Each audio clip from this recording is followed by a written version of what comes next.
Time check tayo mga idol. 5:14 ng umaga. Webis Santo na. Ayan, tinakbo natin 135 kilometer yung gas natin na yun. Dito tayo magpapagas ngayon sa Sea Oil.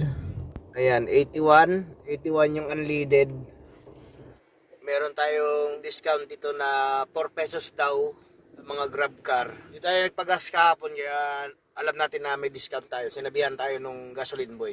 Update ko kayo mamaya kung magkano yung discount natin. Mga idol, haba ng pila. Ayan hanggang doon. Maliwanag na mga idol nag-cut off abot tayo ng cut off, haba ng pila.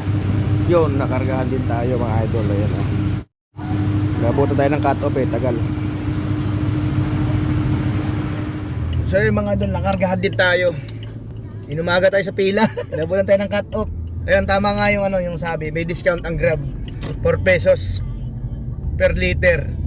Dapat ang babayaran natin ay 1,200. Naging 1,000 mahigit na lang siya. Hindi tayo inumaga sa mga idol sa biyahe. Inumaga tayo sa pila sa gas, sa pagpapagas. Anong oras na? Alas 6 na 6:14 na, samantalang kanina 5:14 yata kanina nung una tayong pumila doon. Isang oras din tayo nakapila pala mga idol. Isang oras din tayo nakapila sa sa gas station. Hanggang kailan kaya ang oil crisis natin? Pahirapan magpagasolina. Ang haba lagi ng pila. So yun, pauwi na tayo mga idol. Bye bye.